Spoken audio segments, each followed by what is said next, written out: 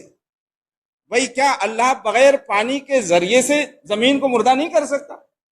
مردہ زمین کو زندہ نہیں کر سکتا؟ کیا اللہ کو زمین کو زندہ کرنے کے لیے پانی کی ضرورت ہے؟ کیا اللہ زمین کو زندہ کرنے کے لیے پانی کا محتاج ہے؟ نہ. تو ہمارا ایمان اور عقیدہ یہ کہے گا کہ نہیں، اللہ کو ضرورت نہیں ہے، کیونکہ یہ دارالاسباب ہے. یہ دارالاسباب ہے. یہاں ہر کام قرینے سے ہوتا ہے اور سلیقے سے ہوتا ہے. اور پھر اس میں اللہ رب العزت کی بڑی حکمت ہے کہ اللہ تعالیٰ جو کام چاہے بغیر سبب اور قرینے سے کر دیں، اور جو چاہے کام سلیقے اور قرینے سے اس کو اختیار فرما لے. لیکن ایک بات یہ ہے، اللہ فرماتا ہے فَأَحْيَا بِهِ الْأَرْضَ، یہ قول بھی اللہ ہی کا ہے کہ اللہ ہی اس پانی سے مردہ زمین کو زندہ کرتا ہے. اگر پانی میں یہ قوت ہے کہ وہ مردہ زمین کو زندہ کر سکتی ہے، پانی کو اگر اللہ نے یہ قدرت دی ہے کہ وہ مردہ زمین کو زندہ کر سکتا ہے، تو پھر اللہ اپنے محبوبوں کے ہاتھ پر مردوں کو زندہ کیوں نہیں کر سکتا؟ ہم تو یہی کہتے ہیں، زندہ کرنا یقیناً اللہ ہی کی قدرت ہے، لیکن جس طرح مردہ زمین کو وہ پانی سے زندہ کرتا ہے، 12 سال کی ڈوبی ہوئی مردہ بارات کو غوث پاک کے ہاتھ پر زندہ کرتا ہے. مرے ہوئے کتے کو سرکار تاج الاولیاء کی ٹھوکر سے زندہ کرتا ہے. اگر مردہ زمین پانی سے زندہ ہو سکتی ہے تو یقیناً اللہ والوں کے ہاتھوں کی برکت سے مردے بھی زندہ ہو سکتے ہیں. بقیہ حصہ انشاءاللہ کل. یہ آج کی تلاوت کردہ آیات قرآنی کا خلاصہ تھا. اللہ رب العزت ہمیں اپنے عقائد کو صحیح طور پر سنبھال کر رکھنے کی توفیق خیر بخشے. اللہم صلی وسلم مبارک علی سیدنا محمد و آلہ دائما ابدا. اللہم ربنا تقبل منا انک انت السمیع العلیم، ربنا وتب علینا انک انت التواب الرحیم. ان اللہ ملائکتہ یصلون علی النبی یا ایھا الذین آمنوا صلوا علیہ وسلموا تسلیما.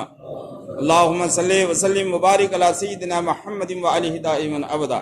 سبحان ربک رب العزت عما یصفون وسلام علی المرسلین والحمد للہ رب العالمین.